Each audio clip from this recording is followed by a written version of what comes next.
Magandang araw kaibigan. Ngayong araw, samahan niyo ako sa isa na namang kwento at kaganapan na ating tatalakayin. This is Gurong Biyahero, ang inyong lingkod.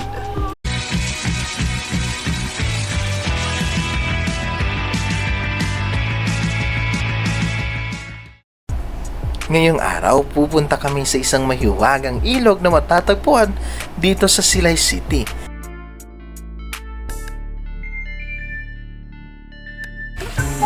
We are here right now dito sa Romon. See the view, the nature here. Hi, Danay. Hi. Let's go. Bago makapasok sa mismong ilog, magbabayad muna tayo ng entrance fee. Laking gulat ko na akala ko ay may kamahalan, ngunit 10 piso lang pala ang kailangan. Ito hindi naman bayad para sa mga serbisyo ng tao, kundi para mapanatili ang kalinisan sa ganitong lugar.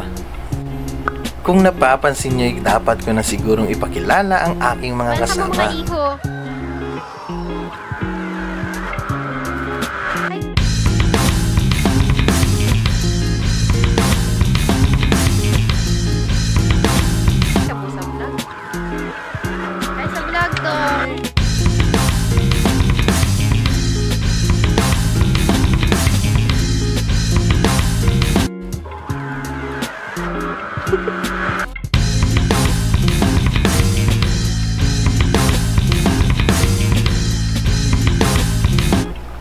Yan yung mga kapatid ko.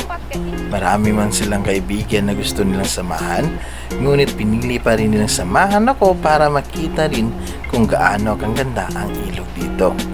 Ngunit magpapahuli ba tayo?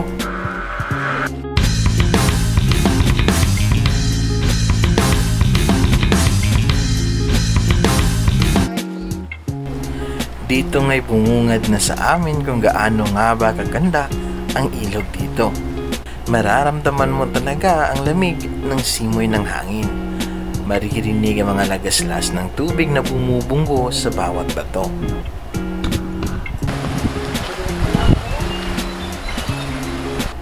Dito nga'y parang nagtataka ako dahil may nakalimutan pala ako.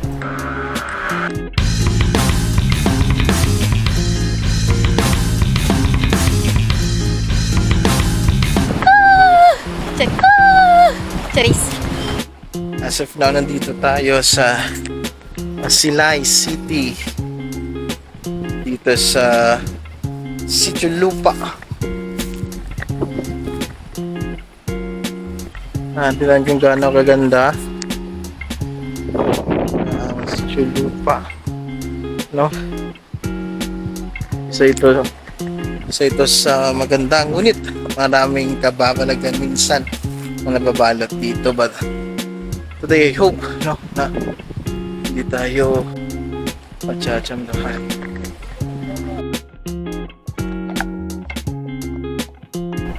Dito nga ay pinili na naming maligo para maging presko dahil galing kami sa biyahe at medyo mainit.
Dito ngayon nagdesisyon na kaming umaho ng panandalian at magmerienda kasi dito Nakakaramdam na rin kami ng gutom.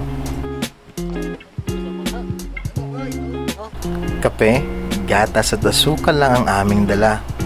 May dalawang lalagyan ng mainit na tubig ngunit walang kutsara. Pero okay lang, Boy Scout naman pala sila. Ginawa na naming kutsara ang dahon ng tanim para mahalo lang ang aming inumin.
Sa mga oras nga ito, kami ay pauwi na.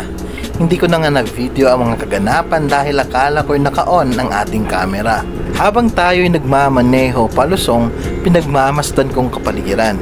Nung walang ano-ano ay naghintuan ng aking mga kapatid. Kaya pinili ko na lang huminto at tanungin ko anong mga problema. Dito nga'y nagmaniobra ako at balikan ng aking kapatid kung bakit nga ba siya huminto. Dahil lang, balik ako sa pipeng. Dito na eh.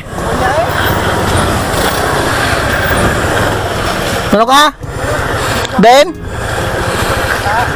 Kagag. Pwede daw nabili na ako? Sa mga oras nga nito ay naghahanap kami ng kanyang cellphone dahil hindi niya alam kung naiwan nga ba doon o hindi talaga niya Marami sa dala. bago, sir. Dito mas pinili namin huminto at tawagan ng mga tao nandun sa bahay para mas masigurado kung nandun talaga ang kanyang cellphone. Ano ma? Ma? May mapon. Maliw ko tabi makilay ka. Makuha rin ang cellphone ni Pipeng, ma? Kata, sige ma. Salamat. At nang nasigurado na namin na nandun pala, pinatuloy na namin ang aming biyahe. Dahil kung hindi pa namin alam kung nasan yung cellphone na yon, siguro babalikan pa namin doon at mas malayo pang biyahe ang aming tatahakin. O siya mga biyahigen, hanggang dito na lamang ang ating istorya. Magkita-kita muli tayo sa susunod na biyahe ni Gurong Biyahero. Salamat!